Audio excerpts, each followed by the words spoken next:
Separate yourself from me.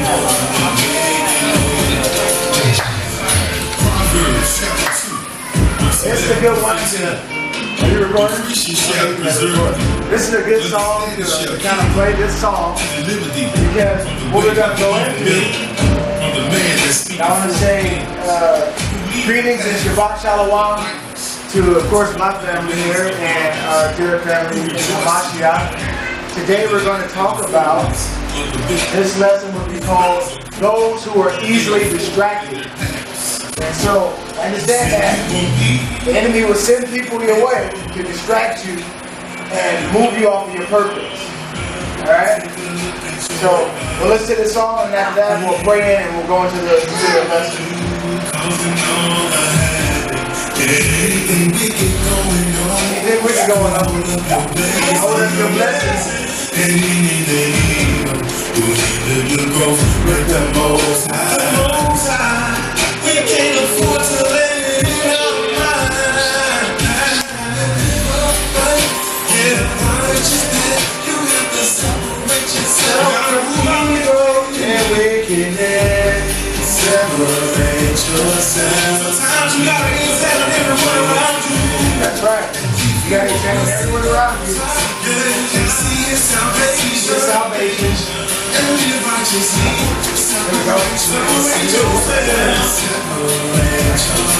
Sometimes you might have to kill somebody. Walk their way. Walk their way, you know what I'm saying? Yeah. Who's stealing your joy? You gotta separate yourself from these people. They're not your life. Beautiful song. Alright. Have a word of prayer before we go into the Most High's word. Heavenly Father, in the precious and blessed name of Yeshua, do we humbly come before your throne of grace today, asking, Heavenly Father, that you would draw us into thy presence by thy Holy Spirit, that you would invite us to enter into thy courts today. We ask, Heavenly Father, that you would give us a steadfastness of heart and mind, body and soul, so that way we would submit and surrender every and all things to you. We ask that you would make us a quick understanding. We ask, Heavenly Father, that you would give us a soft heart, Heavenly Father. Break up the fallow ground, Most High, so that your word would be planted in us and that it would bring forth much spiritual fruit. We ask that you stretch forth thy hands from the heavens of the heavens to place them upon your blessings, to make your blessings flourish. You know every one of our needs. You know exactly how to give us the increase that we need to continue to stay on this path of everlasting righteousness. We ask that you would just sanctify this time. We pray against the spirit of distraction that tries to distract all of us, all of your sons and daughters throughout the four corners of the earth, to walking in their purpose and becoming who you have destined them to be. So we just praise and thank you for this opportunity to appear before you, before the Sabbath. And we ask that you would enlighten the eyes of our understanding and give us the increase today. Magnify yourself, Heavenly Father. Be exalted and uplifted, Heavenly Father. And bless your holy word. And bless your people. Heal us of all sicknesses, illness, or diseases. And cleanse and purify us, Heavenly Father. Mind, conscience, body, and soul. In the precious and blessed name of Yeshua, we pray all these things and so much more. Amen, and so be it.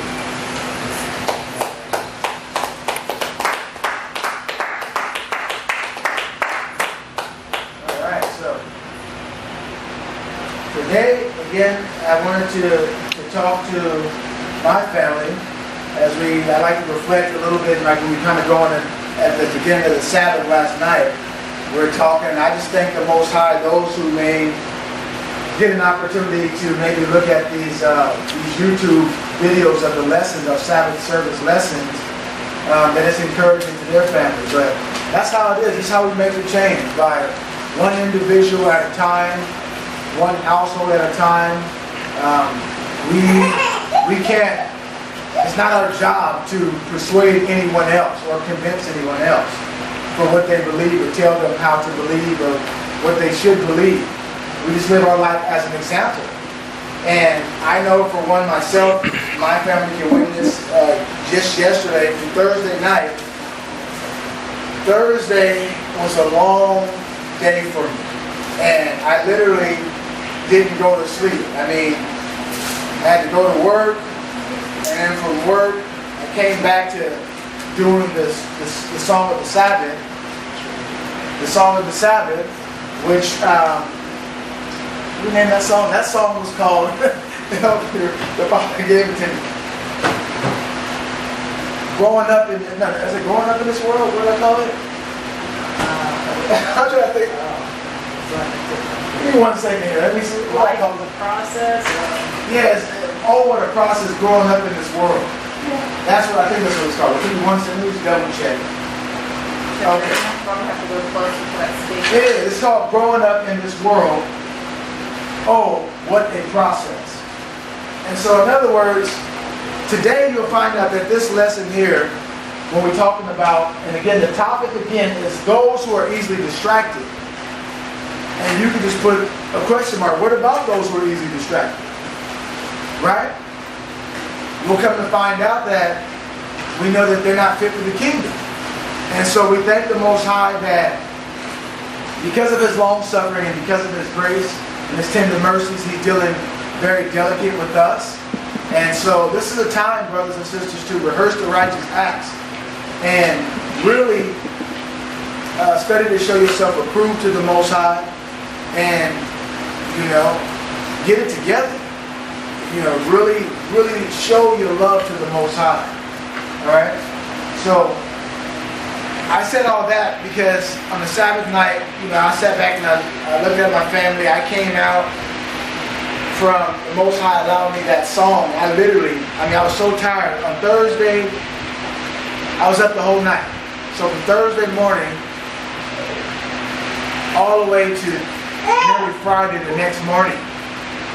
And I literally had 2 hours of sleep and had to get up and be out. I went to bed at 6:30 Friday morning from Thursday.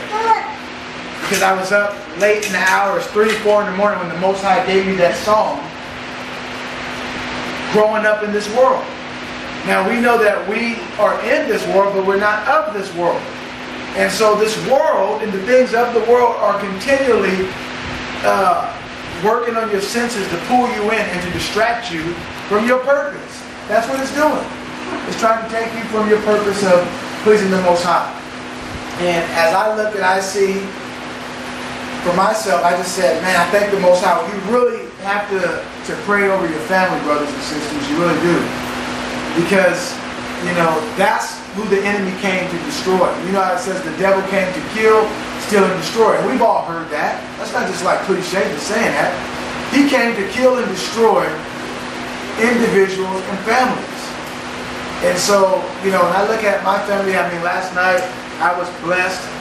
My son, he had the honors of blessing, the Sabbath meal that we had last evening, or yesterday evening on the start of the Sabbath.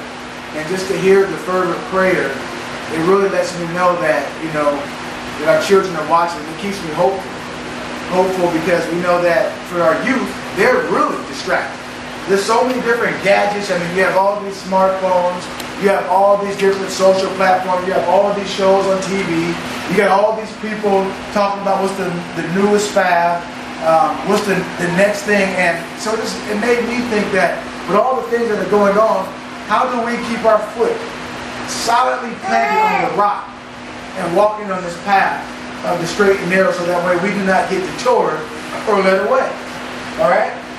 So I'm going to start with this scripture, And I think I was going to make a point. I think I jumped there. But the point that I was going to make, coming from Thursday to Friday, but when I got back around 4 o'clock, and the song hadn't been done. Mind you, even the production was done Thursday night. So the Most High gave me the production, had me up literally to 6 in the morning, and before I went to bed.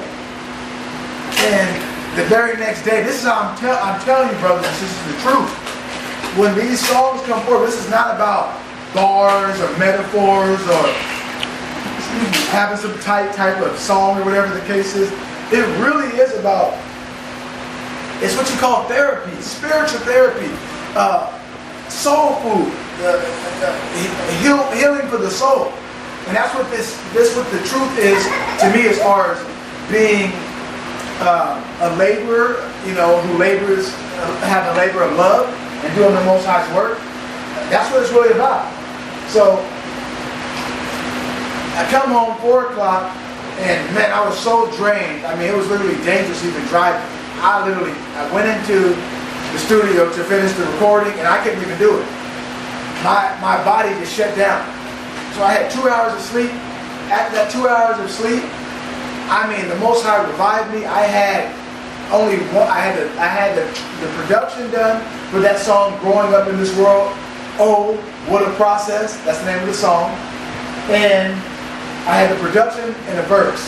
Well, after that 2 hours of sleep, the Most High woke me up, because I'm like, and it's nearly been 2 years, brothers and sisters. Every Sabbath, if you go to Elders T playlist, I say nearly 2 years, but a year and a half, I haven't missed a beat. It's been a song every Sabbath. And I call them testimonies. So again, it's not, I'm not like doing songs to have a following or whatever the case is. It really begins to minister to me, and then just the feedback and the encouragement that I get from brothers and sisters who take the time, who care enough to leave a comment. I mean, if it moves on them, I don't want anyone to feel like because you listen to it, you got to leave a comment. But I do thank those who have left a comment, because it's encouraging to me to know that what the Most High has instilled in me, that He's also blessed you with it as well, or blessed you, or it was a blessing to you to encourage you in your walk in the faith in this journey. So I'm gonna finish. I'm gonna end. Make my point here. So by 12 o'clock that night, it was done and uploaded to Elder T's YouTube page. And from there, I mean, I must have listened to the song at least about myself, I'm thinking at least maybe 10 times. And it literally is right now, my favorite song. Right now, my personal favorite song of mine and of any song that's out there, because it's just so anointing. And again, you have to live the life to live a life of a servant of the Most High. And so I think I said enough of that. Let's go into the study today. Starting with Hebrews chapter 12 and verse 1. It says, "Wherefore," turn this way so I may be able to see this. It says this. It's going to give me 1 second, because I don't want to lose what I have. I have it saved in this. 1 second. Just need to close this and save it so I don't lose this. I haven't saved this yet. Alright? So again, we're going to start in Hebrews 12 and verse 1. Verse 1. Open it back up now.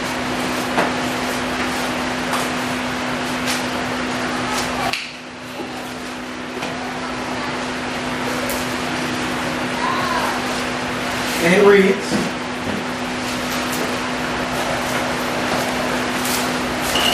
before I do that, let me start with this. Distraction. What is distraction? Distraction is something to, there it goes. It calls your attention to something else. So, are you being distracted in your prayer life? Are you being distracted in your duties to know what you're supposed to do? Is false religion distracting you? Is something that you want to do distracting you and keeping you from the lover of your soul? So again, today's Sabbath service lesson, what we're discussing here today, is talking about those who are easily distracted. You can put a big question mark there. Boom, question mark. Right? So let's go into it. Hebrews 12:1. Wherefore, seeing we also are compassed about with so great a cloud of witness, let us lay aside every weight. And let's call that weight, we'll put that in parentheses and say that's a distraction. Let us lay aside every distraction, because distractions can be heavy.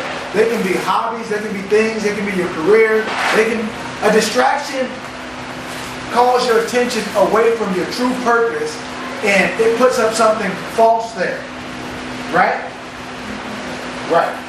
And the sin which does so easily beset and let us run with patience the race that is set before us. So there's a race that is set before us. And so something's trying to distract you from getting or crossing the finish line.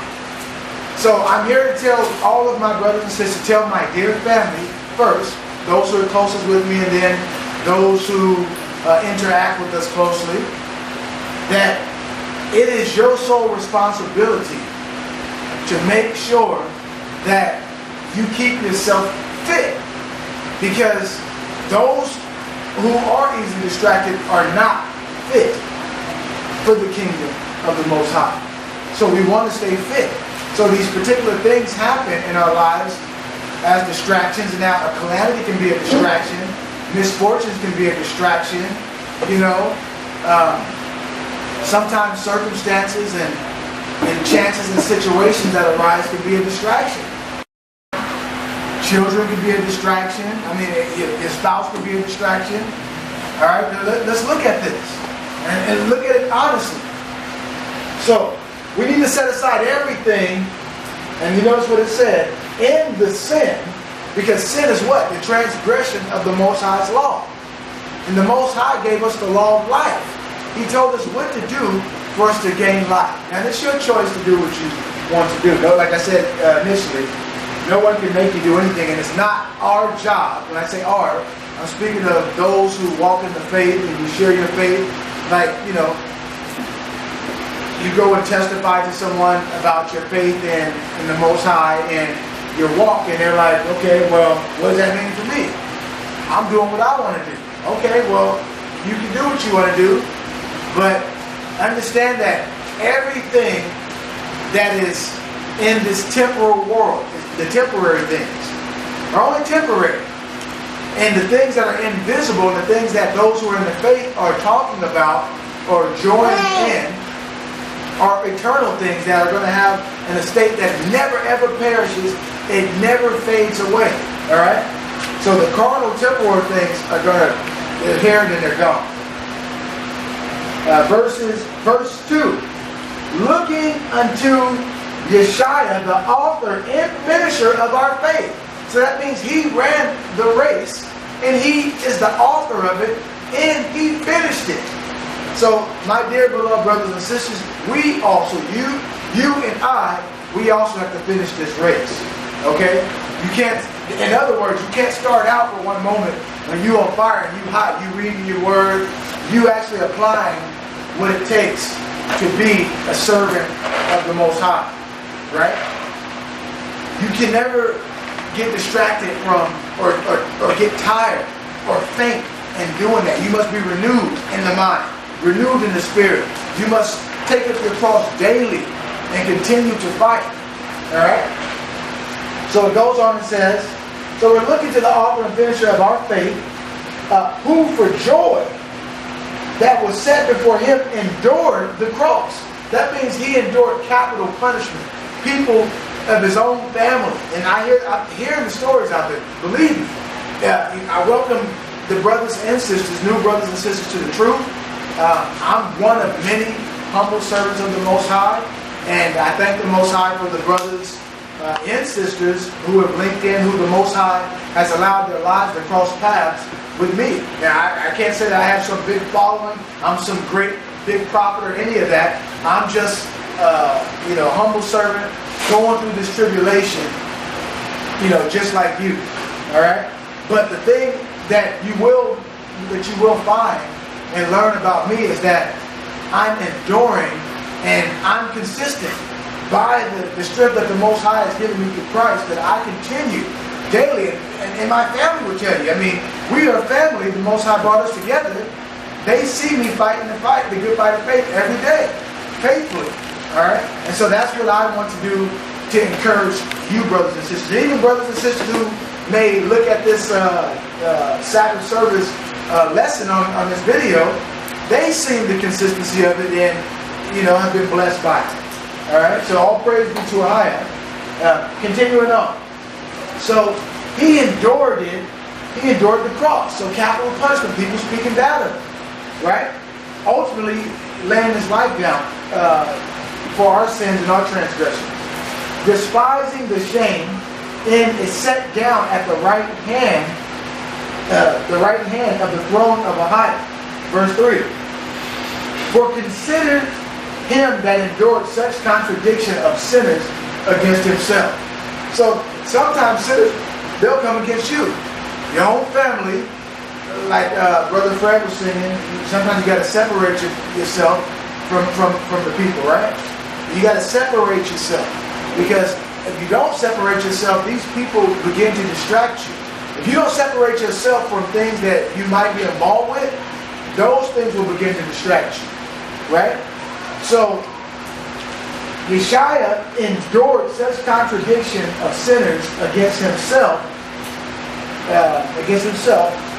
lest ye be weary. Read that again. For consider him that endured such contradictions of sinners against himself, lest ye be weary and faint in your mind. So in other words, sinners are going to come against you. Who are sinners? Those who break the law of the Most High. And an example of it, there's no one without sin. But does that mean that we just go and sin purposely and just ignorantly, willingly be ignorant? Says, well, okay, well, there's going to be sin. So, why should I live a life to try to please the Most High? And then you would have in your mind to where you begin to try to use reverse psychology and say, well, there's no need to keep the Most High Sabbath. There's no need to keep his holy days or his law, statutes, and commandments because Christ died for me. He did it all for me. Right? Then at that point you're taking lightly of his grace. And you can never use grace to add sin upon sin. It says, since we have grace, shall we then for sin? The Most High forbid. Absolutely not. You should not do it. Alright? So, I'm laying the foundation here. When you also look at 1 Corinthians, I'm done in Hebrews. So, you need to keep that on your mind to think about what Yeshua did. He endured such contradiction of transgressors. That's what a sinner is. Someone who I don't want to say deliberately, but those who purposely do it, the Most High says he's going to destroy the sinners of his people. And he'll destroy the sinners, period. That means those are lawless people who will not follow what the Most High said. He's going to destroy them. 1 Corinthians 7:35 says this. And when I go to the book of 1 Corinthians, let me go there really quick in 1 second.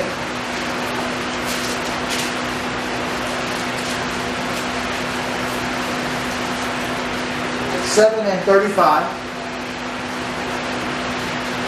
If I start at 10 all the way to... Let me just read verse 10. The subtopic says, abide in the same calling. Okay, no, I won't read that right there. Let me jump down because that's talking about husband and wife. But what I did want to mention here and bring out is this. It says here, and I speak for your own profit, not that I may cast a snare upon you. This is what Paul is telling them.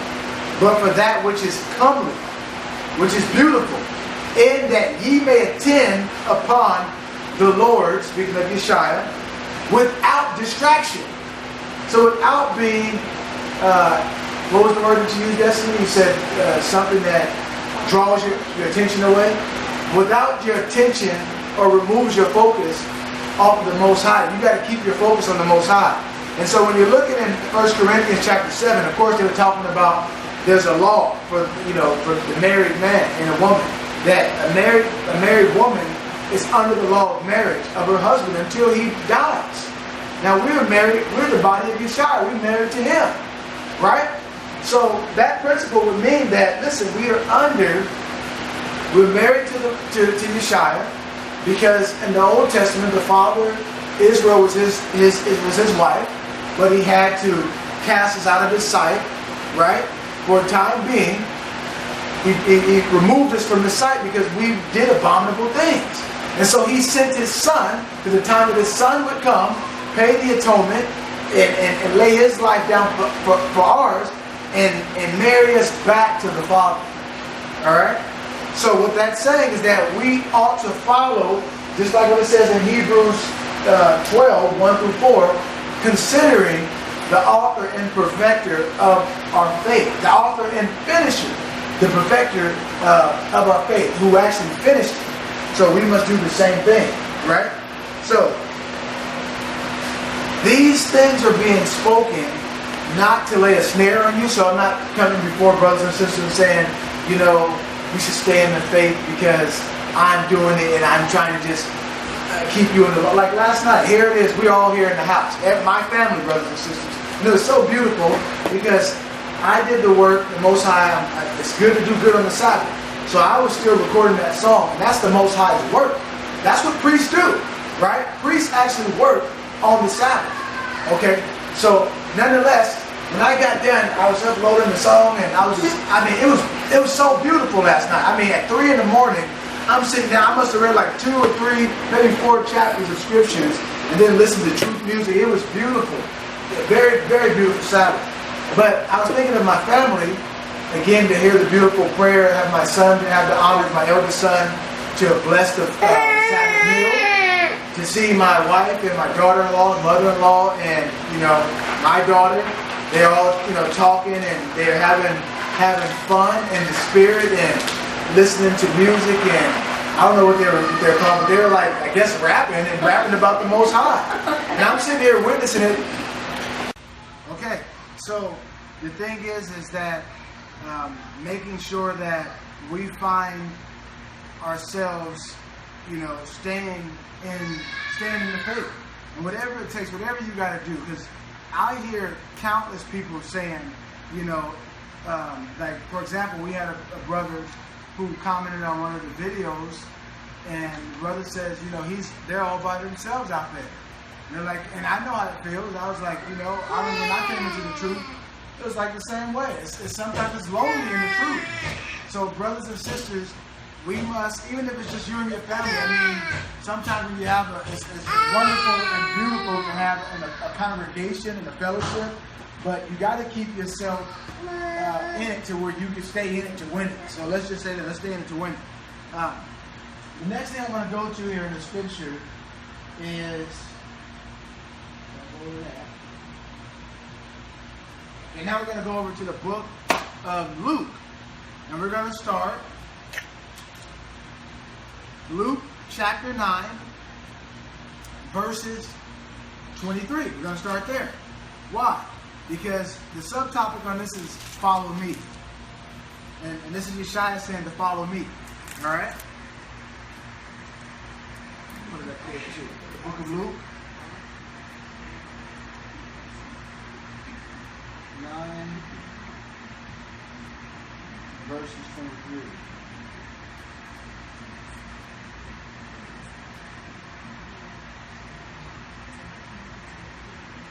Okay, I'm going to read it from my book here, from my Bible.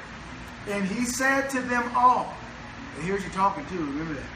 If any man will come after me, let him deny himself and take up his cross. If anyone's reading their book, or their Bible, the good book, it says daily. So, In other words, remember I taught this thing, the lesson we're talking about is distraction. So what's stopping you from following Yeshua and taking up your cross daily? These are things that we have to look at. And sometimes, to be quite honest, as I read in 1 Corinthians 7 and 35, Paul was telling the church at Corinth, these things that I speak for your own profit, not that I may cast a snare upon you. So I'm not bringing this up because people can use particular scriptures to maybe browbeat people or whatever the case is, make them feel like they're not on it. But each person himself must do a self-examination, right? So you must consider those that you have as an example, whose faith follow them. Their faith actually follow. Come on, let's pay attention here. I mean, we're talking about distraction here, and we're doing all this talking here, and it's distracting me, and I'm looking straight this way. So you must make sure that you do your due diligence. I'm going to read it again. Luke 9, verse 23. And he said to them all. He didn't say to just one or two. He said to them all, to all of his disciples. If any man will come after me, so if you want to walk like me and follow me, let him deny himself. So the things that you desire to do yourself are actually a distraction. And I said the spirit of this world. We haven't even gone to, I got it today, brothers and sisters. We're going to go right into the origin of what the things that are distracting people. And we're going to see the signs, the symptoms, and the manifestations of these distractions. And then also, we have an application, a real-time application through the word of the Most High God, how to apply it, the remedy to eradicate those distractions. But one must be disciplined and be a doer of the word and actually put these remedies into effect. Okay? So Yeshua told him, deny yourself. He told you to deny yourself and take up your cross. Anybody reading verse 23? Yes. Take up your cross sometimes. Daily. If you feel like it. Daily. So daily, and when they're saying daily, that's every day, and let's say all day. So let's say in that day, what if you fell off and got distracted because someone angered you or whatever the case is? You'll find out, well, what is it that I need to do to follow Yeshua? So then you need to look at the life of Yeshua. How did he deal? You know, they got that saying, they say, what would Jesus do, right? We know what we call Yeshua, his name Yeshua. But they say, well, what would he do? Well, what would he do in this situation? What would Yeshua do if he returned right now? And what would he do in the churches? What would he do in your home? What would he do for you? Would he be pleased with you? Is you saying that you're a disciple? You're saying you're a Christian? You're saying that you're an Israelite? You're saying you're a spiritual being, right? Would he receive you? So these are the questions that we got to ask ourselves. And when we pose that self to ourselves, then no one would judge us because we know that we are working at our salvation with fear and trembling to be right before the Most High. Now verse 24. For whosoever will save his life shall lose it. But whosoever will lose his life for my sake, the same shall save it. Verse 25. For what is a man advantage if he gain the whole world and lose himself or be cast away? Verse 26. And I'm sure we're all familiar with this. What does it mean for a person to gain the whole world and lose his soul? You've all heard this. You got your Bible? You following along? Okay. We're now on verse 26. For Luke 9, verse 26. For whosoever shall be ashamed of me and my words. See, that's what he spoke. That's his instructions. If you're ashamed of his words, who would you be ashamed of his words to? To the world, to those who are around you, those who have become a distraction and a hindrance. A distraction also is a hindrance. Let us say that. Hindrance. Hindrance. So a distraction is what? Hindrance. A hindrance of your spiritual growth. So growing up in this world is full of distractions, full of hindrance to hinder you from maturing and developing into the purpose who you were predestined to be. All right? Now, it says, so verse 26, for whosoever shall be ashamed of me and of my words, of him shall the Son of Man be ashamed. When he shall come in his own glory and in his Father's, so he's coming in his own glory. That's power, right? Remember that the glory is power, influence. It's also what you would call, how do you call that? a privilege, right? And in his fathers, and of the holy angels. So he's coming with all power. But I tell you a truth.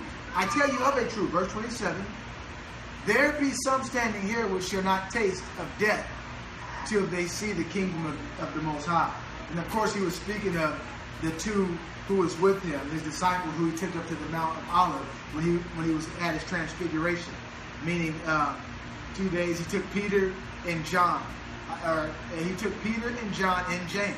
They were standing with him when he was speaking of that. So they saw the power of the kingdom of the Most High before their physical death. Moving on, we're going to jump over to verse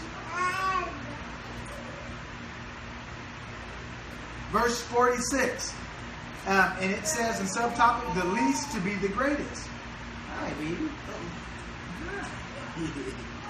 Okay. Then there arose a reasoning among them, which of them should be greatest. It's almost like sometimes today, people are trying to be, they may be indirectly trying to be great. And really, it's not even about that. The least should be the greatest. Those who are serving and suffering the most will be the greatest in the kingdom. Suffering and being faithful, by staying faithful to the Most High, will be the greatest, right? Now, it goes on and says, verses 47, and Yeshua, perceiving the thought of their heart, took a child and set him by him. He took a child and set him by him, right? And he said unto them, whosoever shall receive this child in my name, right, receiveth me. And whosoever shall receive me, receiveth him that sent me, right? And it goes on and says, for he that is least among you all, the same shall be great. Verse 49. And John answered and said, Master, we saw one casting out devils in thy name, and we forbade them. So we said, look, you're not even over here with us. You're not doing the work with us. You don't really have the anointing or the unction of the Holy Spirit. You weren't called to do this work. And it says here in the end of verse 49, because he followeth not with us. So remember, Yeshua told them in verses 23, and he said to them all, if any man will come after me, that means follow him, let him deny himself. So there are people like you and I, brothers and sisters, who may not be linked in. We might be separated by a landmass or some distance or miles, right? But you doing the work of the Most High in Yeshua. So Yeshua told the disciples, don't forbid them. And here's what he said in verse 50. And Yeshua said unto him, forbid him not, for he that is not against us is for us. Right? I'm going to jump down to verse 57. Now, there is a high cost of discipleship, brothers and sisters. And we know it according to the book of John, chapter 8. And I believe it's verses 31. It says, if you keep my word, then ye are my disciples. So what that means, brothers and sisters, if you let something distract you or hinder you from keeping his words, our Lord and Savior Yeshua says, then guess what? You'll see at the end of this right here, when you go to not Hebrews, but Luke 9:62, those who are easily distracted, and I'm paraphrasing this here, they're not fit for the kingdom. Okay, they're not fit for the kingdom of the Most High. But let me read it now. Luke 9:57. And it came to pass that as they went in the way, a certain man said unto him, Lord, I will follow thee wheresoever thou goest. That's what people say. I mean, you ask people today, I'm down with Christ, right? I'm following Christ. But as soon as the affliction and all the things that make you least in this world, that means you're not prominent in this world, right? You're nobody as far as this world is concerned. Those who do the work of the Most High in Christ will be the greatest in the kingdom. It goes on and says, so it says here, as they went Okay, and it came to pass that as they went in the way, a certain man said unto the Lord, I will follow thee wheresoever thou goest. 58. And Yeshua said unto him, well, foxes have holes, and birds of the air have nests, but the Son of Man have not where to lay his head. So he was steady doing the work. He didn't have nowhere to lay his head down. Right? In other words, he didn't have what you would call, his mind was so fixed on his purpose and his plan and his mission to do the will of the Father who sent him. He wasn't worried about having a house here.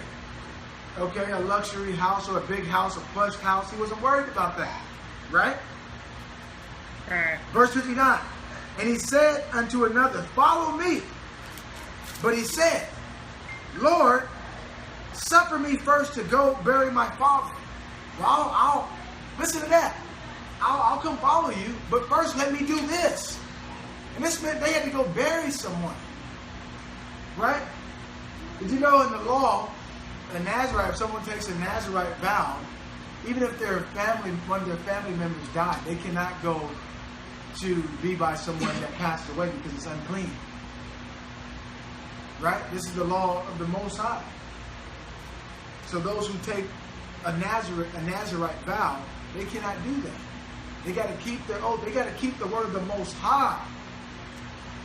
Nowadays, in the society that we live in, this Western Hemisphere, we pull the grace card with the big G, grace, the big grace card, and then we go willingly sin to whatever fits our needs, and then we say this is where we are in our state.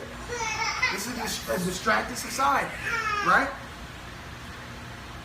There's hindrance all around. Verse 60, Yeshua said unto him, let the dead bury the dead. Right? But go thou and preach the kingdom of the Most High. So he said to this person that wanted to go bury the father, I'll follow you, but first let me do this. He said, let the dead bury the dead. Because there are people that are dead. If you don't have the Son of the Most High, then you don't have life. They're dead. And if you don't have the law of life and you don't do it, ultimately, you will partake in the second death. All right? You won't raise to an eternal, glorious state. You would have the same body that you have to be raised up for eternal punishment. Verse 61. And another also said, Lord, I will follow thee. So these are the excuses. Let me first go bid them farewell, which are at home at my house. So when it's time to do the work, we're like, well, let me do this first. It's that but. When you use the word but, it negates everything. That means everything that was said before that does not even matter. Did you guys hear what I said? Let me say it again. I want you to understand this. When you say, Most High, I will serve you, but, that means everything else. It eliminates that. That means you didn't really mean that. Oh, I come to serve you, Lord. I'll be a servant of you. But first, that's a stipulation. That means that's a double-minded person. They're not fully persuaded. And the Bible says, let us all be fully persuaded.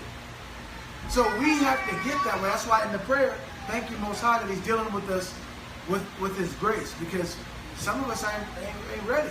If Yeshua did come, and I don't know what sins that people may be, holding or struggling within. There's sins within inside of us, brothers and sisters, that may have not been exposed yet.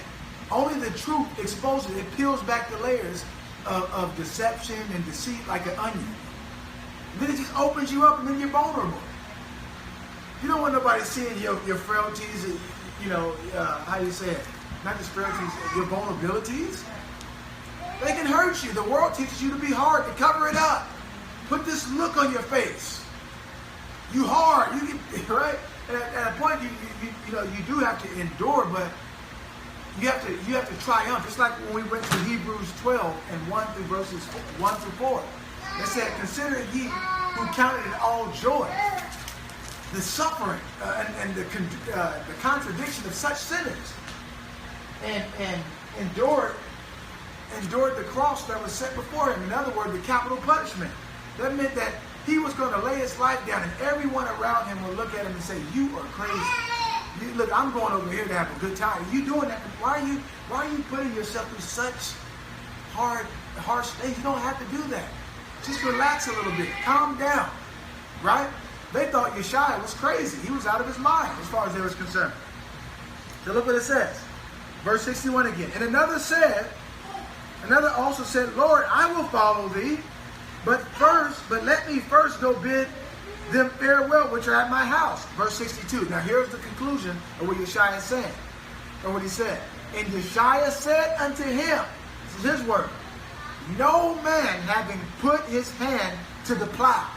A plow means something that you have to dig with. That means if you get ready to sow seeds, you have to plow the earth. You have to move all the stuff out of the way. You got to move all of the distractions out of your way so that you can run your race. That's set before us. We have to remove the weights that easily beset us, the sin that's there. We have to move it out of the way. And look what it says. And looking back, let me read it again. So Yeshua said, no man having put his hand to the plow. That means to do the work. And looking back, so in other words, we've did this walk. So you go back to the time where you was at your lowest or at your most miserable, decrepit state. And look where we are now. We must keep our eyes set to the prize moving forward. You can't go back and say, oh man, when I was back there, we knew that we was a mess with fornication, whoremongering, adultery, idolatry, all of the stuff that we did. And yet the people in the world are still yet sinners. The contradictions of yet sinners. They're doing these things and they're looking at you and saying, these are some of the people that you may rub elbows with sometime. Right? The things with the so-called worldly holidays, the satanic holidays. Right? We don't do those things. So we can't look back and say, okay, I got my hand here. I want the kingdom. I want this crown of life. But on the other hand, everybody else is in my family and whoever the distraction is over here. We cannot sit down at the table of the Lord and with devils. It's just not going to happen that way. Right? So he says, no man having put his hand to the plow and looking back is fit for the kingdom of Ahai. Now we're going to go into chapter 10, and we're going to read starting verses 1 through, matter of fact, through 24. It says, and after these things, the Lord Yeshua appointed other 70 also, and sent them 2 and 2 before his face into every city and place whither he himself would come. So in other words, Yeshua sent out his disciples, and then later he was going to come. So they're doing the groundwork, they're plowing, they're doing the work, preparing the way for the Lord. So that's what we're doing now, brothers and sisters.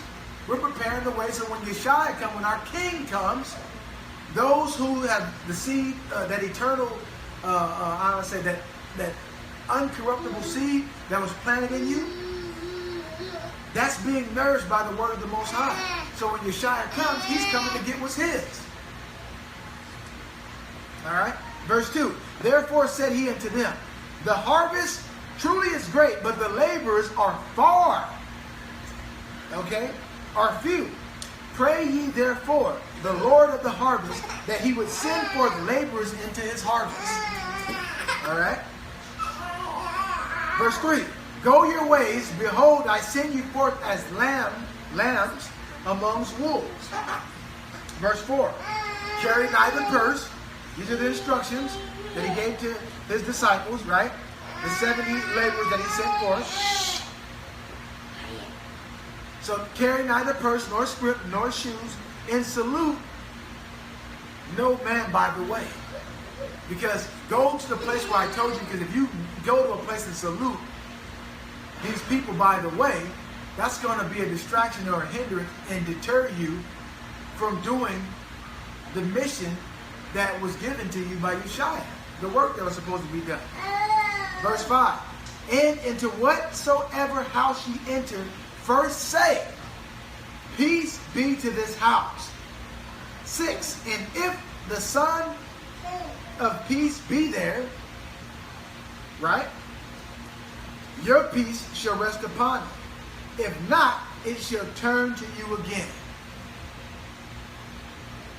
Verse 7, and in the same house remain, eating and drinking such things as they give. For the laborer is worthy of his hire.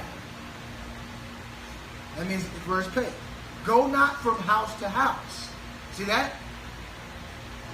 So you find a house that is worthy of it, and you stick with it. It's almost like nowadays the so-called churches and people are jumping from here to here to here to here to here to here to here, from teacher to teacher to teacher to teacher, and mixing a little bit in with everybody. And that's why, because they haven't learned under one teacher, they're confused. And we're about to go into it in just 1 second. Let's just finish this, and then we're going to go into these spirits of distraction. All right. Verses 8. And into whatsoever city ye enter in, they receive you, eat such things as are set before you, and heal the sick that are therein, and say unto them, the kingdom of the Most High is come nigh unto you. Why? Because Christ is coming. Not only that, the kingdom's in us. So the kingdom, as what you would call ambassadors, we delegate kingdom authority.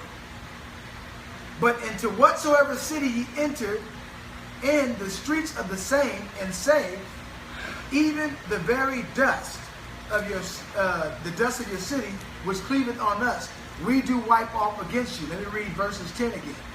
But into whatsoever city ye enter, and they receive ye not, go your ways out into the streets of that same city, and say, verse 11, even the very dust of your city, which cleaveth on us, we do wipe off against you.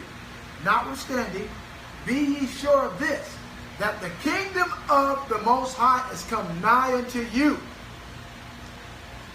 So in other words, when we speak the truth to brothers and sisters, that we are children of the heavenly Jerusalem. And if people don't want to receive this, then we dust it off, and it becomes a witness against them. That the servant of the Most High God was amongst them and before them, and they did not receive it. They didn't receive it. They didn't take heed to it. They passed it by. Right? But I say unto you that it shall be more tolerable in that day for Sodom than for that city. Woe unto thee, Chorazin! Woe unto thee, Bethsaida! For if the mighty works had been done in Tyre and Sidon, which have been done in you, they had a great while ago to repent, sitting in sackcloth and ashes. Verse 14, but it shall be more tolerable for Tyre and Sidon at the judgment than for you. And thou, Capernaum, which are exalted to heaven, shall be thrust down to hell. 16, he that heareth you heareth me, and he that despiseth you despiseth me. This is what Yeshua is speaking through us, his disciples, right? And he that despiseth you despiseth me, and he that despiseth me despiseth him that sent me. Verse 17. Subtopic says the laborers joyful return. And the 70 returned again with joy, saying, Lord, even the devils are subject unto us through thy name. Now check that out. So that means Yeshua had given them power. And you know when you go into Luke 9, and you read through verse 1, he says that I've given you all power over the devils. Right? So now they are rejoicing of the power that was that they're able that was delegated to them, that they might be able to exercise in these cities that they went to. And he said unto them, I beheld Satan as lightning falling from heaven. Verse 19, behold, I give unto you power to tread on serpents and scorpions and over all the power of the enemy, and nothing shall by any means hurt you. 20, notwithstanding, in this rejoice not. So the servants of the Most High, that's why the Most High uses the least who are amongst, I guess, men, if you will. They're in the kingdom. Not those who are glorying in themselves is those who are really, really serving and putting in the work. And not trying to be seen and be flashy or whatever the case is. Not trying to exalt themselves. Right? They humble themselves under the mighty hand of the Most High. And in due time, He will exalt them. So, verse 20 says, notwithstanding, in this rejoice not that the spirits, those are the devils. Those are unclean spirits. That the spirits are subject unto you, but rather rejoice because your names are written in heaven, in the Lamb's book of life. Verse 21. The subtopic says, Yeshua rejoices in the spirit. In that hour, Yeshua rejoiced in spirit and said, I thank thee, O Father, Lord of heaven and earth, that thou hast hid these things from the wise and prudent, and hast revealed them unto babes, even so, Father. For so it seemed good in thy sight. 22. All things are delivered to me of my Father, and no man knoweth who the Son is but the Father, and who the Father is but the Son, and he to whom the Son will reveal him. See? Complete distinction between Father and Son, Son and the Father. 23. And he turned him unto his disciples, or he looked at his disciple and said privately, Blessed are the eyes which see the things that ye see. Who you can see who the Son of the Most High is, and you can see directly who the Father is. Right? For I tell you that many prophets and kings have desired to see those things which ye see, and have not seen them, and to hear those things which ye hear, and have not heard them. Okay? So the same way how, even unclean spirits were subjected to the power that was instilled into the disciples. Now, I have a couple of more scriptures to bring out really quick. Now, remember, he said, don't rejoice so much that the spirits are subject to you, right? But rejoice that your name is written in heaven. When you go to the book of Matthew chapter 12 and verse 43, so the disciples they rejoiced in the power. They had supernatural power. Okay? And that power said, the power that they were using, where they were setting unclean spirits to fly. Some of the things that are people that are a hindrance or distractions, we're about to go into that in 1 second right after this, is Matthew 12 and 43 says, when the unclean spirit is gone out of a man. So these disciples that were going into these cities 2 by 2, and they were going to acquire a house to stay at, they wasn't jumping house to house to house to house. Why? It said, inquire what house is worthy for you to enter in. And then if the peace, it says, when you come upon the house, greet it, and say the peace be upon this house. And if the Son of Peace, or the Son of the Most High, which is the Most High's peace, because Yeshua is the Prince of Peace, if he be there, then let the peace abide upon it. And if he's not there, then let the peace return to you, and you do remove it. And dust, even the dust of that city off against them as a testimony and a witness against them. So, read Matthew 12 and 43. Once those unclean spirits are cast out, it's gone out of the man. So that distraction, that spirit of distraction that's cast out is gone out of him. But it wants to come back to the original host, to its house. And it goes on and says, let me go through really quick. Matthew 12 and 43.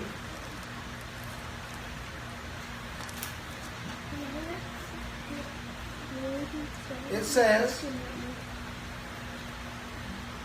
when the unclean spirit is gone out of a man, he walketh through dry places, seeking rest, and find none. Then he saith, I will return into my house from whence I came out. And when he is come, he findeth it empty, swept, and garnished. Now, we just read in the scriptures, Yeshua says, let me go back to, I was reading in Luke 9, and it says here, what verse is that? 62. It says, and Yeshua said unto him, no man having put his hand to the plow and looking back. So remember, a plow is something like, think of like a bulldozer. When they get ready to build the foundation, they first have to plow all the wheat, the rocks, and all the dirts out. They have to move all that stuff out of the way. They have to move this great big mountain out of the way so they can lay a foundation down and then build upon that. And so Christ is the foundation. We must do the work to plow all of this stuff, the work for the kingdom, right? So that way we are actually going out sowing seeds, and that people are, and what is the kingdom? The kingdom is building up treasures, souls, turning people from sin unto the Most High, so that they would be converted, right? No longer look at ourselves. When we look back like, man, we was a mess, right? All the things that we know we used to do and even have pleasure in it. We wake up on the weekends. You couldn't wait for the weekends, right? We weren't thinking about no Sabbath. We're thinking about what movie we're gonna watch. Maybe even how high we was gonna get. Have me a good party or whatever the case is, right? Go out and have a good time. That's what the world teaches you. So now that we plow, that spirit that was cast out, that spirit of the world wants to come back to you. So if you're doing the work in the kingdom, you must set your minds on things that are in the heavens and be with like-minded people, because if you don't separate yourself from people who are out in the world and doing those things, it's going to pull you away from people who are actually focused on getting into the kingdom. Yeah. That's why it's not our job to convince anyone to do this. And like we think about, like, remember, this is a small flock. It's always been a small congregation. But sometimes I used to sit back and think, even when we were at the building, the seats that we had like maybe 30 seats or whatever, right? And every week it would be like, maybe our campus would be like 12 or 15 of us, right? And now it's, or more, a little more than that, 20 then, maybe 20, 22, 20, 25 people, something like that. But now what do we have considered? Just our family most of the times. Of course, and Renee, I mean, she's Cleveland, right? Cleveland, being with people like mine. But you have to work. That's her work. You got to work to stay with us. If not, it's going to distract you and pull you away from doing what the Father said to do. And every person that we've ever talked to, we've already told them and laid the foundation and witnessed to them. Now they got to answer for what the Most High gave to them. Okay? Now you go into Matthew chapter 26, I believe Matthew 26, or 25, then it begins to talk about that. So, moving on, what verse I leave off from? Matthew's 43. Okay. No, not Matthew 40. Matthew's 12, and I was at verses. Did it just jump over or what? It's 43. Yeah, 43. That's right. Okay, yeah, 43. Thank you. And it says, so when the unclean spirit is gone out of a man, he walketh through the dry places, seeking rest, and findeth none. So that unclean spirit rest is almost having at ease. You can think of it as he wants to go back to a person where they already had habits. They can easily feed the subsatiable appetite. Whatever that sin was. If it was for the flesh or fornicate, they can go fornicate with it. If it was, being a glutton, they can go be a glutton. If it was idolatry, or, you get what I'm saying? All those things, it can go do those things. It wants to go back. Now look what it says. Here's the warning. Then it saith, I will return into my house from whence I came out. This is verse 44. And when he is come, he findeth it empty and swept and garnished. Why? Because those who were doing the work for the kingdom that came through and plowed everything out of the way. They came, so that's what we're doing. We're plowing. Every time these scriptures come forth, it's beating down the things that these spirits are setting up. So by nature, it almost makes you want to go against what's really for your benefit, but makes you tired, tires you out to where you don't want to do it anymore, or whatever the case is, to where you begin to rationalize and actually justify the excuses that we may make ourselves. Can you tell Terrain to come back and use that camera now? And see if this thing's cooled up so we can use the other one? Okay. I'm just going to read to 45, verse 45, and then we're going to go in I got one more verse of something else, then we'll go into these spirits. So then it says here, so he found it all swept, empty, and garnished. Verse 45. Then goeth he and taketh himself 7 other spirits, right? More wicked than himself. And they enter in and dwell there. That is you. That's the person. If you let your guards down, if you plan and doing the work for the kingdom, and you go back to those things in the world, or that spirit of the world, that spirit of distraction, and let that thing in, it's going to tear you up, brothers and sisters. It really will. Okay? And ultimately, you about to fight. Listen, let me just say this. Ultimately, it will assassinate your character. In other words, put you off as you was a front the whole time, you was fake, you were fabricating this, you were a hypocrite. Right? And that's why some people in the world, they look at what you call quote-unquote Christians or people in the truth and say, this person's a hypocrite. They say one thing, but they're doing the other. Right? Let me finish this last verse where you stop that real quick. Then goeth he and taketh with himself 7 other spirits more wicked than himself, and they enter in and dwell there. And the last state of that man is worse than the first. Even so shall it be also unto this wicked generation. All right? So we'll stop with that, and we'll pause for 1 second. You won't even notice it. So, with that being said, after we cast out these unclean spirits. Now, notice how we read in Luke 10 that the disciples were rejoicing, that even the spirits were subjected to them.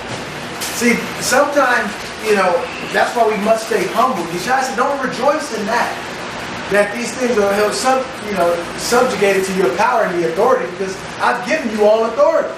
Right? But he said, rejoice that our name is written in heaven. And then on the flip side of that, those things that were cast out, these things are being cast out, they want to come back to you, so they're on the hunt. They're on the prowl. They really want to make their way back to you so that they can be at ease. Remember? Where they can find rest. So they're never going to be at ease until they go back to the original host that was hosting them all the madness that they were doing. Now, here's the thing that we need to do that we must never be distracted from. When you look at 1 Thessalonians 5 and 17, it says, pray without ceasing. And also,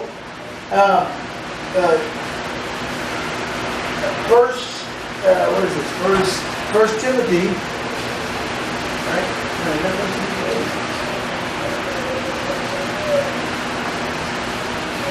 Yes. Yeah, 1 Timothy 2 and 8 says, I will therefore that men pray everywhere, lifting up holy hands, and without wrath and doubt.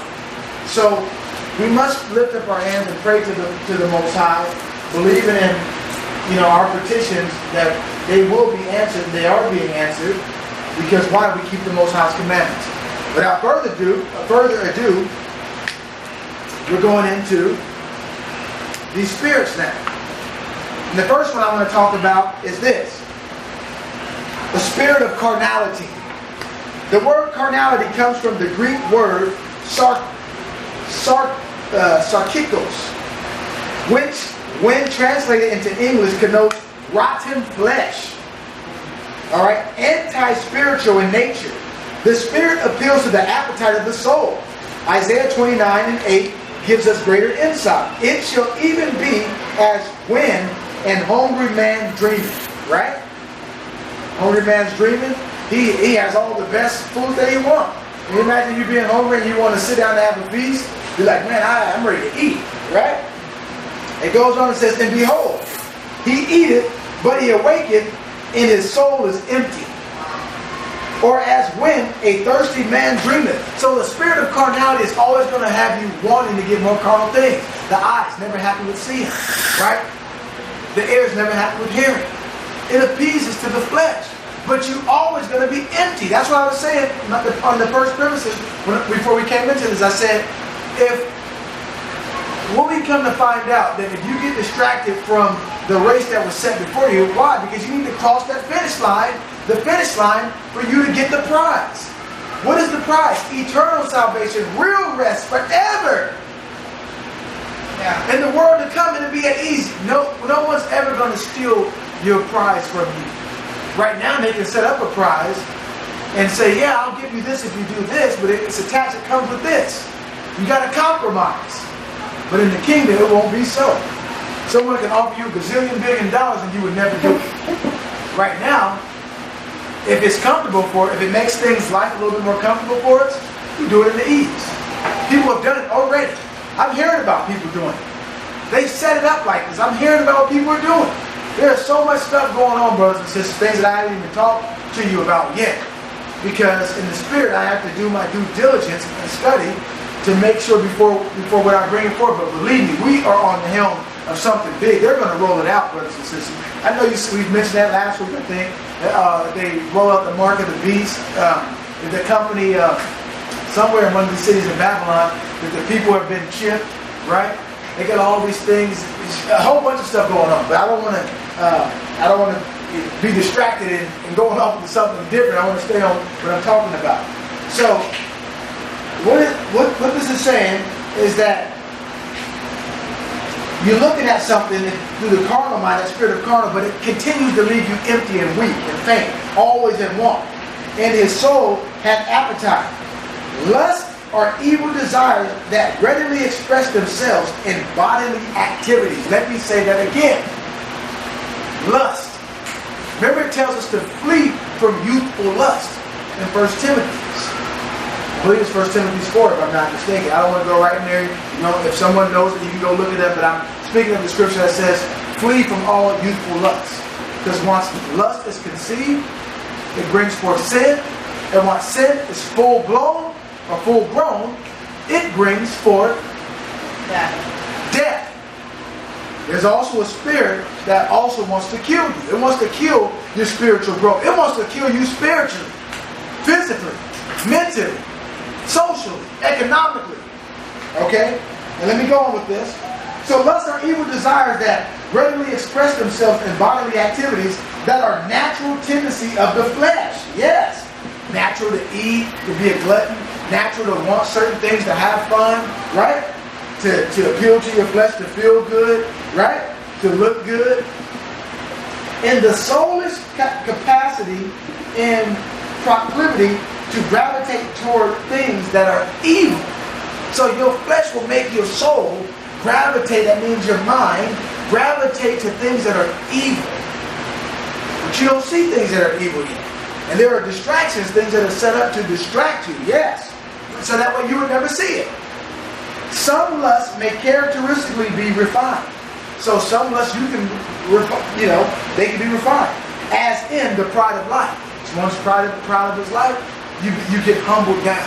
The Most High humbles you down and say, wow, you got to remember to stay humble, because once one gets lifted up, think of the disciples. They had power to set spirits to flight. Could you imagine someone that's anointed? People that are anointed, usually you'll have some people come, oh man, they see a gift on you. Oh, you got this special call on you. And now they're, want to come use the gift that the Most High gave to you in some carnal fashion.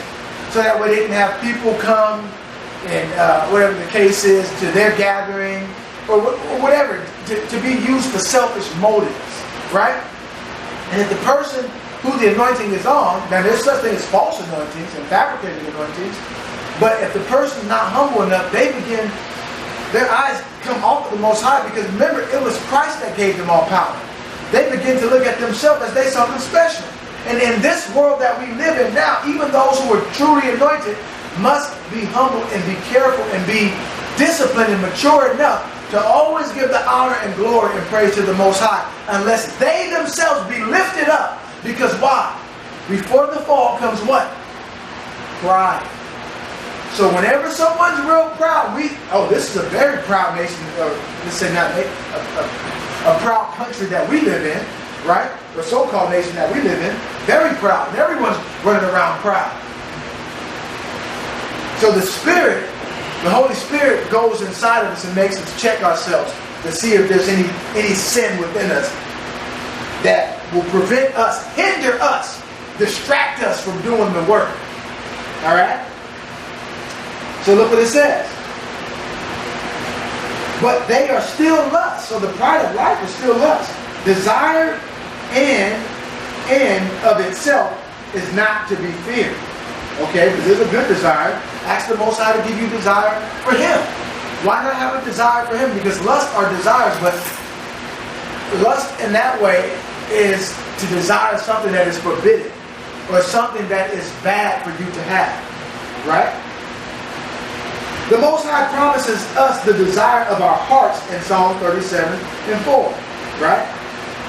Lust, however, is perverted desire that leads to sin. Say it again. You with me? Yeah. Lust, however, is perverted desire that leads to sin. When lust prevails in our lives, we may get what we want. What people do, they get what they want, then they begin to justify their sinful activities or actions by justifying their excuse for the activity that they're involved in. But we will lose what we have. So what do we have? We have a spiritual understanding. We have a cleanliness about us. Because why? Steady being in the Word, right? Being in the Word cleanses us. The Word of the Most High cleanses us. Right? It cleanses our conscience and our mind. When you're distracted by these other things in the world and you no longer are spending time in the Word, spending faithful, I'm talking about faithful time. Only you know. I'm not talking about this, oh, I'm going to read a verse right now, or whatever the case is, and I did my daily chore, and I'm off into the world, but then we spend more time in everything else. This is a lifestyle, brothers and sisters. Be honest with ourselves. And what we will come to find, and Debbie, you could attest to it, you know, us all living together now, right, for the last, 3 years, or how many years, you can see the difference, right? Before, we used to talk to you, I used to talk to you about it, but now you're walking the walk and talking the talk. Now, in this household. And we thank the Most High for that, because think about it, before you used to come, right, but you can look at your life as an example, and you can use it as a barometer to gauge how far you have come, and how much maybe you thought you knew, and maybe didn't. And so, you know, but there are people out there who were just, right off the bat, so much distractions going out there. It's so many distractions of all sorts. So listen, brothers and sisters, work out your salvation with fear and trembling. Don't let anything discourage you or deter you from, doing what's pleasing to the Father. Let me go on. Scriptural references. Here's some scriptural references. Let's look at 1 Corinthians 10. I don't want to read all this, and I got some more to do. Let me just look at a couple. Let me go to 1 Corinthians chapter 10. Maybe I'll just look at these couple, because I got some more that I want to bring out. It says, neither. 1 Corinthians chapter 10, 6 through 10. Look what happens. Let me get it in my study Bible.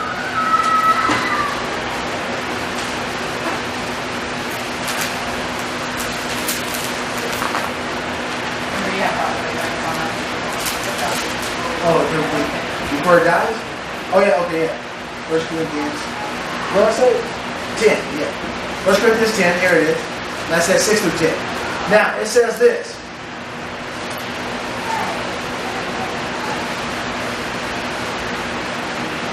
This is Israel's history as an example. I'll go from one just to lay the ground, the foundation. Moreover, 1 Corinthians 10 and 1. Moreover, brethren, I would not that ye should be ignorant. I don't want you to be ignorant. There's no way that you should be ignorant. How that all of our fathers were under the cloud, and all passed through the sea, and were all baptized into Moses in the cloud and in the sea, and did eat the same spiritual meat, verse 4, and did all drink the same spiritual drink, for they drank of the spiritual rock. You hear that? Not the carnal one. Not the carnal one. They drank of the spiritual rock that followed them, and that rock was Christ. Verse 5, but with many of them Ahio was not well pleased, for they were overthrown in the wilderness. Distractions. Listen, distractions can come because sometimes circumstances happen. So now, instead of looking forward to the kingdom, their circumstances begin to distract them from from receiving the promises to go into the promised land. They're looking at what you call different challenges and saying, well, we got uphill battles. I don't see how we're going to make it. And I'm out here so long. It's hot out here. Whatever the case is, right? We got our children out here. The baby's crying. Our wives are upset. Our stomachs are hungry. We're thirsty, right? All these things were going on. These are the examples. Verse 6. Now these things were our examples to the intent we should not lust after evil things. Sometimes you might lust after evil things. You say, well, those out in the world, man, they got it easy. If I just had their job or their position, right, and I know I say this all the time. I'm trying to use this as an example. I don't mean to be facetious by it. But here it is, we keeping the Sabbath. I thought about that last night. I had, the Father blessed me with the business, and it was an auto detail sales. Well, a lot of businesses, if we got 2 to 3 sales on each so-called what they call Saturday, the Sabbath day, will we have still been in business? Maybe. Okay, but is that worth losing what we have by the eternal kingdom?